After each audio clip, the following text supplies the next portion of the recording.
오늘 본문 말씀을 문제를 해결하시는 하나님이란 제목으로 함께 말씀을 나누도록 하겠습니다. 제가 말씀을 위해 잠시 기도하겠습니다. 하나님 아버지, 저희들 아브라함이 어떻게 믿음의 스승으로 자라게 되었는지, 그가 연약할 때, 두려움에 떨어졌을 때, 더 나아가서 죄에 빠졌을 때에도 하나님께서 그를 고쳐 쓰시고 결과를 책임져 주시는 은혜의 역사로 초대하심을 받습니다. 그리고 이제 이 역사가 계속해서 진행되면서 아브라함과 사라뿐만 아니라 그 주위의 사람들에게도 확장시키시려는 하나님의 계획을 보게 하심을 감사합니다. 저희들 구속사적인 관점에서 이 말씀을 깊이 묵상할 수 있도록 인도하여 주셨고, 우리에게 이 말씀이 어떻게 임하고 어떻게 적용되고 어떤 열매를 맺게 되는지 말씀을 통해서 그 기준을 분명히 세우고, 저희들도 하나님이 주신 말씀 안에서 이를 잘못 오용하고 남용하여서 악을 행하기보다는 하나님의 뜻 안에서 하나님의 기뻐하심을 따라 승리하는 삶을 살 수 있도록 인도하여 주시옵소서. 함께 하심을 믿사오며 예수님 이름으로 기도드리옵나이다. 아멘. 오늘 말씀을 통해서 우리가 함께 묵상할 내용 먼저 살펴보도록 하겠습니다. 특히 1번과 2번에 여러분들이 꼭 집중해서 잘 확인해 주시기 바라고, 오늘 첫 번째 단락이 바로 이 내용들입니다. 16장에서는 이 하갈이 임신한 걸 알고 사라를 학대했던 바로 그 내용입니다. 16장과 다르게 21장에서 악이 확대되는 것을 막을 수 있었던 이유는 무엇입니까?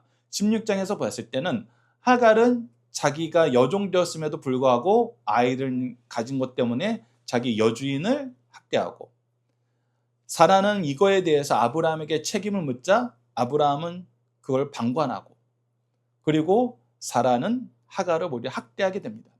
결국 세 사람이 모두 죄를 짓는 결과를 가져왔어요. 그런데 오늘은 시작은 비슷한데 결과는 다릅니다.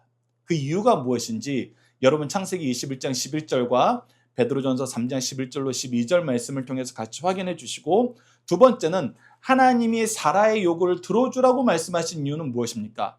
사라의 요구가 무엇이었는지는 10절에서 분명히 나타납니다. 근데 10절에서 얘기하는 거는 사실 사라가 의로운 요구가 아니었어요. 악한 요구였어요.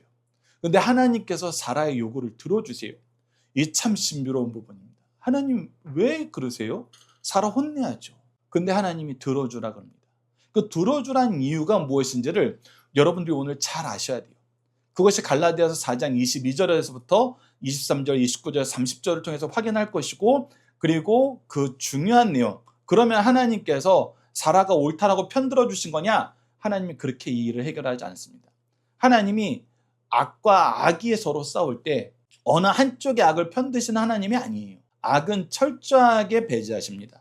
그리고 그 악을 심판하시는 것보다 무엇 하시는 것을 더 중요하게 여기신다? 그 악에서 구원하시는 것을 더 중요하게 여기신다. 그 관점에서 우리가 이 두 가지 이유를 발견하고 정리할 수 있어야 됩니다.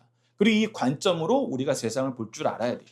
자, 세 번째는 하나님은 하갈과 이스마엘이 무엇 하기를 기다리셨나요? 하나님이 하갈과 이스마엘을 버린 거 아니에요. 사라의 요청대로 그들을 외면한 거 아닙니다. 함께 하셨어요. 그러나 무엇을 할 때까지 기다렸는지는 우리가 오늘 본문 말씀을 통해서 확인하고, 마지막으로 방황하고 절망하던 하갈은 무엇을 통해서 눈이 밝아졌는지 이 내용을 확인했을 때 하나님이 그의 백성뿐만 아니라 그의 백성이 아니라고 지금 선언된 이스마엘까지도 어떻게 그들이 하나님을 바라보게 만들고 인정하게 만들고 의지하게 만드시는지를 보고, 하나님이 우리만 사랑하는 것이 아니라 정말 모든 사람들을 사랑하시는구나 라는 것을 우리가 확인할 수 있습니다. 자, 첫 번째 단락은 9절에서 13절 말씀으로 문제의 발생과 문제의 해결이라는 제목으로 함께 말씀을 나누도록 하겠습니다. 앞서 제가 설명드렸던 창세기 16장의 내용이 바로 4절에서 6절에 기록되어 있습니다. 하갈이 그의 여주인을 멸시하고, 아브라함은 당신의 눈에 좋은 대로 그에게 행하라고 방치하고, 사라는 이것을 듣고 하갈을 학대하기 시작합니다. 그래서 이들이 하나님이 주신 생육하고 번성하라는 말씀을 잘못 해석했을 때, 잘못 적용했을 때 오히려 이렇게 악이 발생한다는 것을 여러분들에게 소개했었어요. 그래서 하나님의 방법, 하나님의 뜻을 알아가는 게 굉장히 중요합니다.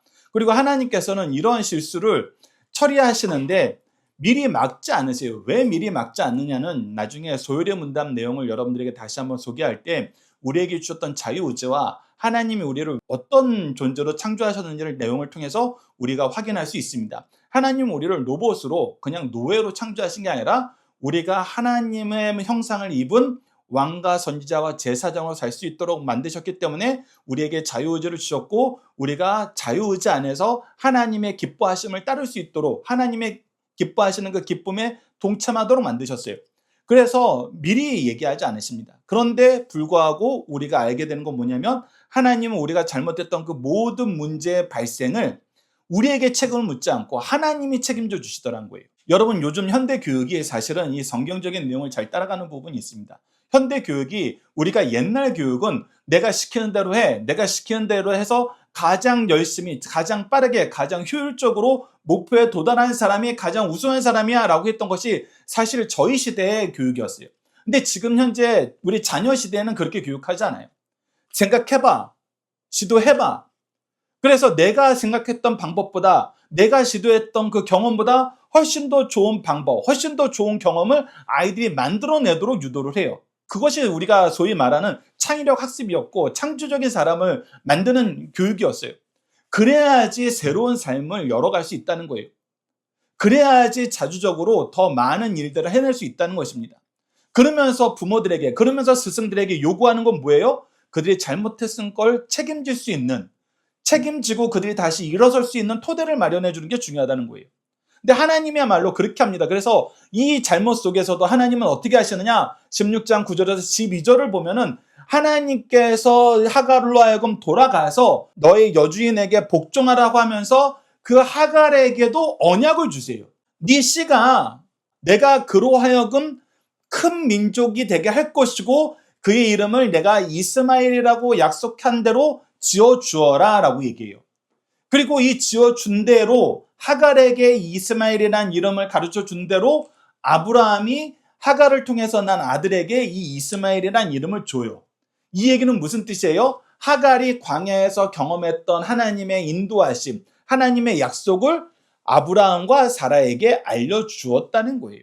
그래서 이 언약 안에서 이 이스마엘도 하나님의 복을 누리게 하셨다는 것입니다. 그리고 나서 이 아브라함과 사라의 믿음을 하나님께서 더욱더 분명하고 확실하게 이끌어 주셔서 사라를 통해서 태어난 아이가 약속의 아이라고 얘기해 주시고 드디어 그 아이가 태어났고 그 아이에 대한 기쁨을 우리가 지난주에 함께 나누면서 이것이 얼마나 놀라운 일이고 이 기쁨이야말로 사라의 비웃음이 모든 사람들과 함께 나눈 참된 기쁨으로 적용되었다는 것을 볼 수 있었고 아브라함은 이 안에서도 그가 젖을 뗀 후에 큰 잔치를 하는 것을 통해서 이것이 우리의 기쁨으로 넘어가는 것이 아니라 이 아이가 하나님을 믿고 하나님을 인정하고 하나님 앞에서 자기의 생명의 탄생을 기뻐할 수 있는 존재로 양육하는 것이 내가 이 아이가 태어났을 때 가지는 기쁨보다 더 중요하게 여겼다는 것을 여러분들에게 소개했었어요. 그래서 아브라함 가문의 기본적인 모습은 뭐냐면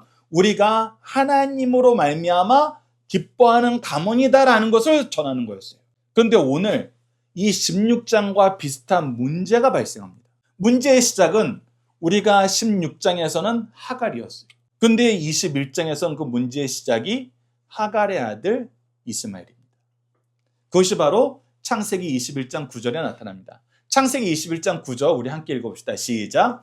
사라가 본즉 아브라함의 아들 예굽의 여인 하갈의 아들이 이삭을 놀리는지라. 이 놀리는지라라고 했을 때 단어를 머킹이라고 하면서 현재 진행형으로 썼어요.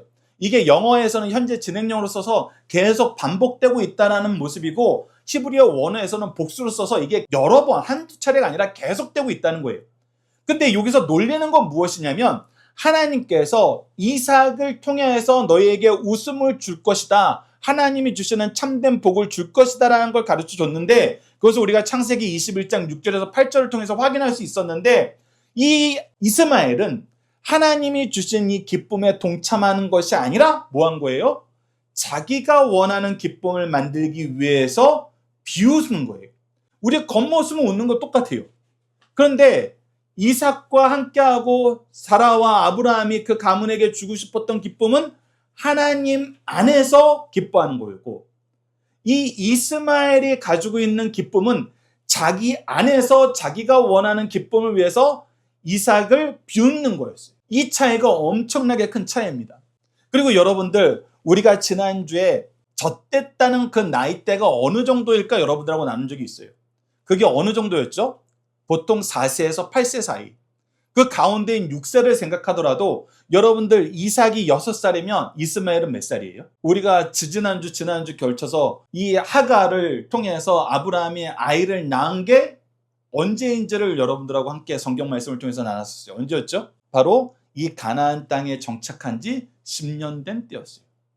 근데 이삭을 낳은 것은 언제였어요? 이 가나안 땅에 온 지 25년 후였어요. 그럼 지금 현재 이스마엘의 나이는 어느 정도 돼요? 작게는 이게 한 살이라 그래도 15세 이상이고, 우리가 젖된 나이를 4살에서 8살로 보면은 19세에서 23세 사이의 나이예요. 좀 찬주랑 비슷한 나이대라는 거예요. 근데 이 찬주랑 비슷한 나이대인 형인 이스마엘이 이삭이 어떤 의미를 가졌는지 알고 있는데 왜 지속적으로 반복적으로 비웃었을까요? 우리가 그 목적이 무엇이고 이유가 무엇이었는지는 성경에 분명하게 드러내지 않고 있는데, 성경이 분명하게 드러내고 있는 가장 중요한 한 가지 개념이 있는데, 그것이 뭐예요? 이스마엘은 하나님이 주신 기쁨에 참여하지 않았다라는 거예요. 이삭에 대해서 하나님이 주신 기쁨의 뜻이라는 것을 알았더라면, 하나님의 뜻을 알았더라면, 그리고 그 뜻 안에서 기뻐하길 원했더라면 비웃을 수 없었어요. 자기도 같이 기뻐했을 거예요. 즉, 이스마엘의 가장 큰 잘못은 무엇이냐면, 하나님의 기쁨에 참여하지 않고 하나님의 기쁨을 내가 비웃는 용도로 오용하고 남용했다는 거예요. 우리가 인간적으로 내가 원래 이 가문의 후계자가 되어야 되는데 아들이 태어나서 내가 이제 이 후계자 자리에서 뺏기게 되었어요. 여러분들, 이런 개념으로 우리가 일반적으로 생각할 수 있어요. 왜? 우리는 사극을 통해서 이런 걸 너무나 많이 봤기 때문에. 그런데 여러분들, 아브라함이 하나님의 언약이 계속 그들에게 어떻게 전달되는지를 확인했는데, 하갈과 이스마엘에게 이 언약의 말씀을 안 가르쳤겠어요? 당연히 가르쳤죠. 할례도 그 모든 가문의 사람들이 다 받겠는데요. 할례와 함께 준 언약이 뭐였어요? 바로 사라를 통해서 아이를 낳게 하시겠다는 거였어요. 그러면은 하나님에 대해서 바로 알게 되었다면은 이스마엘은 어떤 삶을 살아야 되냐면, 하나님이 주신 이 이삭이 나에게도 기쁨이 된다는 걸 알아야 돼요. 원래 하나님이 일하시는 방법이 그거거든요. 하나님이 어떤 사람을 들어서 내가 이 사람을 통해서 복을 주겠다 했던 거는 이 사람만 복 주겠다는 내용이 아니에요. 아브라함에게 주신 언약도 그거 아니에요. 아브라함을 통해서 모든 민족이 복받게 하겠다는 거예요. 즉, 하나님의 축복의 통로로 이 사람이 내 앞에 서게 되었다는 거예요. 오히려 우리는 더 기뻐해야 돼요. 하나님과 우리의 관계가 회복되는 거거든요. 그런데 이스마엘의 가장 큰 잘못은 그가 하나님 안에 머물러 있지 않으려 하였고, 하나님 안에서 받은 복을 오용하고 남용했다는 것입니다. 여러분, 이것을 여러분들이 가장 주의 깊게 보셔야 되는 부분이에요. 우리가 이런 경우가 굉장히 자주 생겨요. 그리고 두 번째 동일한 방법은 폭력으로 해결하려는 시도가 생겼어요. 이 부분이 사라가 고치지 못한 부분이에요. 창세기 21장 10절 말씀 우리 함께 봅시다. 시작. 그가 아브라함에게 이르되 이 여종과 그 아들을 내쫓으라. 이 종의 아들은 내 아들 이삭과 함께 기업을 얻지 못하리라 하므로. 자, 여기가 광야예요. 그리고 아직 하갈과 이스마엘은 장성하지 못하고 보호가 없이 스스로 존재할 수 있는 그런 수준은 안 됐어요. 근데 이들을 내쫓으란 얘기는 사라가 모르고 한 게 아니라 알고 한 얘기예요. 얘네들 쫓아내면은 죽어요. 그러니까 내 손으로 죽이진 못하겠는데 죽여버려라 그런 거예요. 왜? 이 아이가 내 아이를 괴롭히고 내 아이를 괴롭히는 이 아이에게 당신의 분깃을 조금이라도 나눠주기 싫다는 거예요. 여러분들, 하나님이 아브라함을 통해서 언약의 계승자라고 이삭을 주실 때에는 이 언약은 하나님이 주신 복의 근원을 얘기하고 있어요. 이것이 아브라함이 가지고 있는 물질적인 자산을 오직 이삭에게만 주겠다는 얘기는 아니에요. 근데 이 사라는 너무 화가 난 나머지 얘네들 죽여. 얘네들이 살아서 당신의 재산, 우리의 재산 중에 아주 일부라도 정당하게 가져가는 건 내가 볼 수가 없어라고. 엄청난 악을 행하는 거예요. 이전에는 이 문제를 발견했을 때 아브라함이 어떻게 대응했어요? 16장에서는 그래, 당신 원하는 대로 해. 이렇게 했어요. 그런데 오늘 본문에서는 바로 아브라함이 달라져요. 아브라함이 달라집니다. 어떻게 달렸는지를 우리가 창세기 21장 11절을 통해서 봅시다. 함께 읽읍시다. 시작. 아브라함이 그의 아들로 말미암아 그 일이 매우 근심이 되었더라. 여기서 그 아들은 이스마엘을 얘기해요. 내 아들, 하나님이 약속한 내 사랑하는 아내에게서 난 이삭이 아니라 이스마엘을 염려한 거예요. 왜 염려했어요? 우선 하나님께서 악을 행하는 걸 싫어한다는 것을 그가 인생 전체를 통해서, 특히 가나안 삶에서 25년을 통해서 계속 반복해서 경험한 거예요. 하나님이 잘못할 때마다, 내가 연약할 때 찾아서 힘주시고, 미련하여서 잘못된 선택할 때 와서 고쳐주시고, 그 안에서 내가 악을 행할 때 훈계하셔서 돌아오게 하셨어요. 하나님은 악을 행하게 하지 않으세요. 근데 지금 현재 이 아이들을 내보내는 건 악을 행하는 거예요. 그것이 첫 번째 문제예요. 두 번째 문제는 뭐예요? 이 아이에게도 하나님의 언약의 말씀이 있었어요. 이스마엘이라고 이름을 지어주셨어요. 큰 민족을 이렇게 하신다 그랬어요. 근데 내가 지금 얘네들을 내보내면 얘네들 죽어요. 하나님 언약과 반대되는 행동을 하게 되는 거예요. 그러니까 이거는 아브라함으로서는 이제 못해요. 왜? 그가 믿음이 회복되었기. 그래서 매우 근심이 돼요. 이것이 아주 큰 스트레스가 되었다는 거예요. 여러분, 스트레스가 되었을 때 하나님의 백성들은 뭘 한다고요? 기도하게 된다. 하나님을 찾게 된다. 이것이 가장 중요한 방법. 이것이 두 번째 단락에서 하갈가 이스마엘에게서 나타납니다. 그리고 이런 사람이 있을 때 악으로 달려가지 않는 영적 제어 장치가 우리에게 생기는 거예요. 우리는 신앙생활 할 때 바로 이 영적 제어 장치 역할을 해야 돼요. 우리 가정이 전부 악으로 달려간다 그랬을 때, 우리 교회가 전부 악으로 달려간다 그랬을 때, 우리 민족이 전부 악으로 달려간다 그랬을 때 이것이 합리적이에요. 우리가 복수심을 가지고 마땅히 할 수 있는 그런 조치 중에 하나라고 모든 사람이 인정한다 하더라도 우리는 이것을 하나님의 기준으로 볼 줄 알아야 돼요. 이스마엘이 아무리 이삭을 학대했어도 그에게도 하나님의 뜻이 있었어. 하나님의 약속이 있었어. 그럼 나는 이 약속이 이루어지는 방향으로 가야지. 내가 그래서 반대하는 방향으로 가면 안 되지. 그래서 아브라함의 모습을 우리가 베드로전서 3장 11절로 12절 말씀을 통해서 정리할 수 있습니다. 함께 읽읍시다. 악에서 떠나 선을 행하고 화평을 구하며 그것을 따르라. 예, 악에서 떠나 선을 행하고 무엇을 구하라고요? 화평을 구하라. 서로 평안하게 하라. 그것을 따르는 것이 좋다.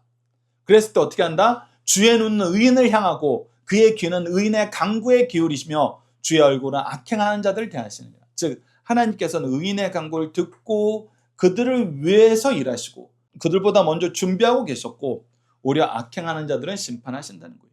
그래서 우리가 하나님을 신뢰해야 돼요. 그리고 나서 오늘 말씀에서 가장 중요한 문제 해결을 하시는 하나님의 은혜의 역사가 시작되는 걸 보게 돼요. 자, 창세기 21장 12절 말씀을 봅시다. 함께 읽읍시다. 시작.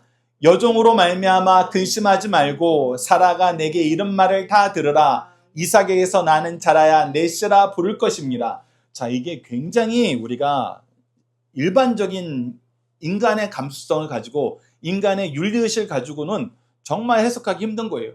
지금 사라가 제안한 거는 어떤 거예요? 악이에요. 악이에요. 이것이 악이기 때문에 근심했어요.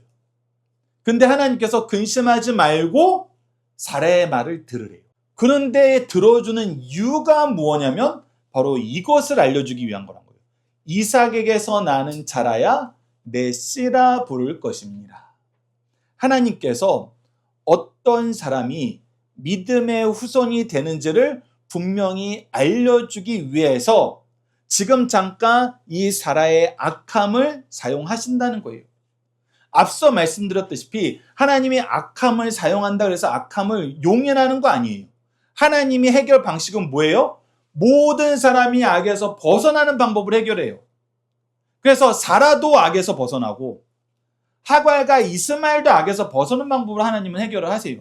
그러나 이 벗어나는 해결 방식보다 더 중요한 건 무엇이냐면 너희가 먼저 어떤 존재로 사는지를 이해해야 된다는 거예요. 이 죄가 발생한 그 근원은 뭐가 있었냐면 이스마엘이 하나님의 언약에서 살지 않았다는 거예요. 하나님이 주신 기쁨, 주 안에서 기쁨을 누리지 않았다는 거예요. 근데 너희들은 이것을 다시 반복하면 안 된다는 거예요. 그래서 제가 여러분들에게 갈라디아서 4장 22절, 23절, 29절, 30절 말씀을 소개해드렸는데 이것은 여러분들이 각자 읽어보시고 이것을 박유일 목사님 강의 집에 보면은 일목요연하게 정리를 해놨어요. 이삭의 후손이 누구고 이스마엘의 후손의 특징이 무엇인지를. 이삭은 자유 있는 여자의 소생이었고 이스마엘은 여종의 소생이었어요. 즉 우리는 하나님께서 자유를 주신 삶을 사는 그런 자유민족이 되었고 하나님 밖에 있는 모든 민족은 오히려 종의 모습으로 육체의 정력에 이 세상의 노예가 되는 삶을 살 수밖에 없는 존재들이라는 거예요. 그래서 우리는 하나님의 언약 안에서 사는 것을 그 안에서 새 생명 얻는 것을 기뻐해야 된다는 거예요. 그리고 두 번째는 약속을 따라서 났다는 거예요. 우리는 하나님의 약속을 받아서 그 약속이 지켜지는 삶에서 그 가문에서 살길 기뻐해요.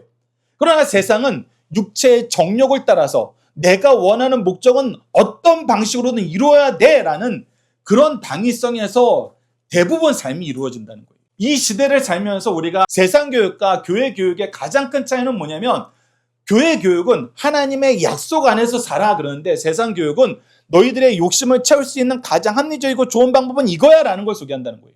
그리고 이 두 가지 중에 어느 삶을 살래 그러면은 대부분이 육체의 정욕을 따르는 삶을 살고 육체의 정욕을 따르는데 하나님도 내 편이 되면 좋지 않을까 하면서 교회에 와요. 근데 교회에 와서 내가 회개하고 내가 세상의 모든 정욕을 버리고 하나님의 약속을 따라 살려 하면 다행인데 그렇지 않은 경우가 너무나 많다는 겁니다. 그래서 우리가 깨워서 이것을 구분할 줄 알아야 돼요. 이것을 구분하게 하시려고 하나님께서 이번에 사라의 요청을 들어주는 형식으로 이 말씀을 우리에게 주시는 거예요. 그러면서 가장 큰 차이는 뭐예요? 이삭은 박해를 받는 자였어요.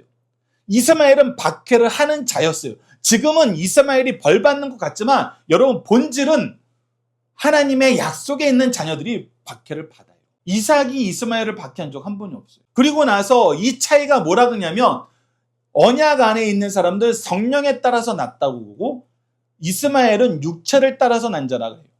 우리는 성령의 은혜 안에서 우리 자녀를 양육하고 성령의 은혜 안에서 하나님 백성으로 자라길 원해요. 그런데 세상은 어떻게 해요? 세상에서 네가 어떤 역할을 하고 살 건가? 네가 무엇으로 밥 먹고 살 건가? 어떻게 네 영역을 구축할 것인가? 이것이 사실은 더 중요하게 여겨요. 그런데 결론은 너무나 큰 차이예요. 결론은 이삭은 유업을 얻을 자라고 얘기하고 이스마엘은 유업을 얻지 못하는 자라고 해요. 이 유업이 무엇일까요? 여러분 예전에 창세기 강의에 대해서 얘기할 때 이삭과 이스마엘을 비교하고 야곱과 에서를 비교하면은 세상에서 생육하고 번성하라는 이 복을 세상적인 기준으로 보면은 누가 더 많이 누렸어요? 예, 에서와 이스마엘이 더 많이 누렸어요. 그러면서 우리가 중요한 한 가지 기준을 얘기했어요. 유업을 입은 자가 더 많이 얻는 건 무엇이었느냐? 더 풍성히 누리는 건 무엇이었느냐? 요셉이 그 조상들보다 야곱보다 담장을 넘은 복을 누렸다는 것은 어떤 의미였느냐? 기억하십니까, 여러분들? 바로 생명을 더 얻었다는 거였어요. 하나님 믿는 가문을 그 가문의 식구를 더 많이 확장시켰다는 거였어요. 하나님을 인정하는 것이 더 널리 퍼졌다는 것입니다. 우리에게 주신 유업은 바로 이 생명이라는 것. 구세주를 아는 이름들이 더 많아지는 것. 이것이 우리의 기준이 되어야 됩니다. 하나님은 이거를 가르쳐 주려고 이 사라의 잘못된 요구를 수용하세요. 수용하셔서 이스마엘과 하갈이 죽게 만드냐? 아니에요. 21장 13절에 아브라함에게 미리 말씀하십니다. 그러나 여종의 아들도 내 신이 내가 그로 한 민족을 이루게 하라. 얘네들 나고도 안 죽어. 내가 보호할 거야. 내게 책임질 거야. 걱정하지 마. 그래서 이 염려에 대해서 우리가 다시 한번 봐야 돼요. 창세기 18장 14절에서도 사라가 자기가 아이를 내년에 이맘때 갖게 된다는 걸 비유해서 하나님 뭐라 그러세요? 여호와께서 능하지 못할 일이 있겠느냐? 너는 염려해도 해결 방법을 찾지 못했는데 걱정하지 마. 내가 해결할 거야. 그래서 베드로전서 5장 7절 우리 함께 봅시다. 시작. 너희 염려를 다 주께 맡기라. 이는 그가 너희를 돌보심이라. 우리가 성령의 열매, 하나님의 유업을 기뻐하면은 하나님이 우리를 돌보세요. 염려가 사라지게 만드십니다. 염려가 사라지게 만들기 위해서 인간적인 방법을 취했다가 염려가 더 많아지잖아요. 20년이 넘게 정말 이 염려만 키우고 살았어요. 아브라함도. 그러나 하나님 안에서 이것이 해결된다는 거예요. 두 번째 단락은 14절에서 18절 말씀입니다. 절망 가운데 하나님을 인정하고 기도하라는 거예요. 자, 아브라함이 하나님이 말씀하신 약속을 따라서 하갈과 이스마엘을 내보내요. 그러나 하갈과 이스마엘은 연약한 상태였어요. 그래서 무엇만 하게 되냐면 우리가 14절 후반절과 15절 말씀을 보면 광야에서 방황한다 그래요. 그리고 아브라함이 준 것이 떡과 물 한 가죽 부대였는데 그것이 떨어져 버렸어요. 이제 절망이에요. 목말라 죽게 생겨버렸어요. 광야에서. 그런데 이때서야 비로소 어떤 일이 일어나는가라고 봤더니 창세기 21장 16절에서 17절 상반절 우리 함께 봅시다. 시작. 이르되 아이가 죽는 것을 참아 보지 못하겠다 하고 화살 한 바탕 거리에 떨어져 마주 앉아 바라보고 소리내어 우니 하나님이 그 어린 아이의 소리를 들으셨으므로. 자, 우선 운다 그랬을 때 우리가 앞서 16장에서 하갈이 했던 것처럼 이 울음이 하나님을 향한 울음이었으므로 성경에서 자주 쓰이는 거 우리가 확인했어요. 그러면서 놀라운 것은 17절 상반절에 하갈이 16절에서 운다라고 얘기했는데 17절에서는 하나님이 누구의 소리를 들으셨다고 얘기하냐면 바로 그 어린 아이, 하나님의 기쁨에 참여하지 못하고 자기 기쁨을 위해서 비웃었던 이 이스마엘이 드디어 하나님을 찾게 된 거예요. 하나님은 그들이 하나님을 찾을 때까지 기다리세요. 하나님을 인정하고 의지하게 만드세요. 그래서 여러분들 많은 믿음의 스승들이 지혜로운 삶의 원리를 가르칠 때 이 얘기를 하는 거예요. 하나님이 치시기 전에 회개하고 돌아와. 하나님한테 혼나고 돌아오는 것보다 안 혼나고 돌아오는 게 빨리 돌아오는 게 지혜로운 거야. 빨리 돌아올 수 있도록 하나님께서 우리에게 말씀을 주셨다. 그러니까 말씀으로 너희들의 삶을 다시 한번 돌아보고 기도로 하나님께 여쭤보면서 너희들의 삶의 걸음을 하나하나 결정을 해. 아니면 너희들이 결국은 방황하게 되고 결국은 절망하게 되고 그때서야 하나님 찾으면 너희들도 힘들어. 그래서 우리 믿음의 부모들이 가장 많이 하던 얘기가 이거였어요. 앞서 제가 예배 전에 말씀드렸던 것 중에 하나도 사실 이 말씀하고 연결된 의미가 있어요. 여러분들이 방황하는 거 아닌가? 그것을 판단할 때 박유일 목사님도 자주 얘기하셨지만 예배를 통해서 판단하셨어요. 예배 시간에 늦는가 안 늦는가? 찬양을 하는데 그가 정말 마음을 다하여 찬양하는가? 기도할 때 아멘으로 화답하는가? 설교를 들을 때 정말 간절한 마음으로 말씀을 받는가? 이거는 여러분들 하나님을 자기 중심에 두고 있느냐 안 두고 있느냐에 대해서 결정되는 거거든요. 근데 하나님을 중심에 두지 않을 때에는 우리는 영적으로 방황하고 있다고 본다는 것입니다. 방황은 절망으로 이어지고 절망할 때 하나님을 찾으셔야 된다는 거예요. 이때라도 하나님 찾으셔야 돼요. 그래서 아모스서 5장 6절을 보면 이렇게 기록되어 있습니다. 너희는 여호와를 찾으자. 그리하면 살리라. 그리하면 살리라.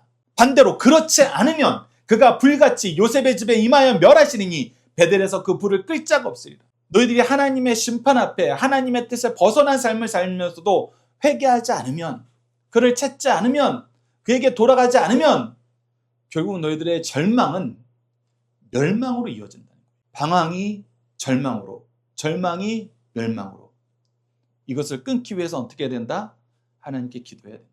그랬을 때 하나님께서 어떻게 응답하십니까? 창세기 21장 17절 후반절부터 18절 말씀 보시죠. 하나님의 사자가 하늘에서부터 하갈을 불러 이르시되 하갈아 무슨 일이냐? 두려워하지 말라. 하나님이 저기 있는 아이의 소리를 들으셨느니라. 하나님이 분명히 얘기하세요. 이스마엘도 하나님께 기도하기 시작했다. 그리고 기도를 통해서 하나님이 무엇을 해주세요? 일어나 아이를 일으켜 내 손으로 들라. 그가 큰 민족을 이루게 하리라 하시니라. 이 이스마엘이 태어나기 전에 하나님께서 하갈과 언약을 맺었던 그것을 이젠 이 이스마엘이 하나님을 찾게 되었을 때, 간구하게 되었을 때 이 언약의 계승식을 해주시는 거예요. 이게 하나님의 일하시는 방법이고 이것이 놀라운 거예요. 그는 하나님이 주시는 기쁨에 참여하지 않았어요. 오히려 비웃었어요. 그리고 쫓겨났을 때에도 하나님을 찾지 않았어요. 방황했어요. 절망했어요. 그러나 그가 죽음을 앞두고 찾게 되었을 때 하나님께서는 야, 이 녀석아 빨리 찾지. 이제서야 무슨 날 찾고 있느냐 하면서 외면한 것이 아니라 잘 찾았다. 내가 너희 어머니에게 줬던 언약. 그래서 너의 이름을 이스마엘이라고 짓게 만든 그 언약. 이제 그것이 너에게도 여전히 이루어질 것을 약속한다. 하면서 이 언약의 계승식을 해주는 겁니다. 이게 하나님이 일하시는 방법이고 하나님의 사랑이에요. 그래서 세 번째 단락은 하나님의 말씀 안에서 은혜 속에서 성장한 이스마엘을 볼 수 있습니다. 19절에서 21절 말씀인데 이 19절을 보면은 하나님이 하갈의 눈을 밝히셨으므로, 즉 하나님의 말씀 안에서 하나님의 뜻을 다시 한번 우리가 갱신하고 나니까 하갈의 눈이 밝아졌어요. 즉 믿음의 눈이 밝아진 거예요. 믿음의 눈으로 보니까 무엇이 보여요? 샘물이 보여요. 그가 방황할 때는 안 보였어요. 절망 중에 있을 때는 안 보였어요. 그러나 하나님의 말씀이 나와 함께 하니까 이것은 절망이 아니에요. 이것은 방황할 일이 없는 거였어요. 하나님이 책임져 주신다 그랬으니까. 그러니까 하나님이 그때서야 하나님이 우리를 위해서 미리 준비하신 것이 무엇인지 보이는 거예요. 나는 방황했지만 하나님은 방황하지 않았어요. 나는 하나님이 인정하지 않고 의지하지 않았지만 하나님은 준비하고 계셨어요. 그리고 20절에 분명히 얘기합니다. 하나님이 그 아이와 함께 계심이에요.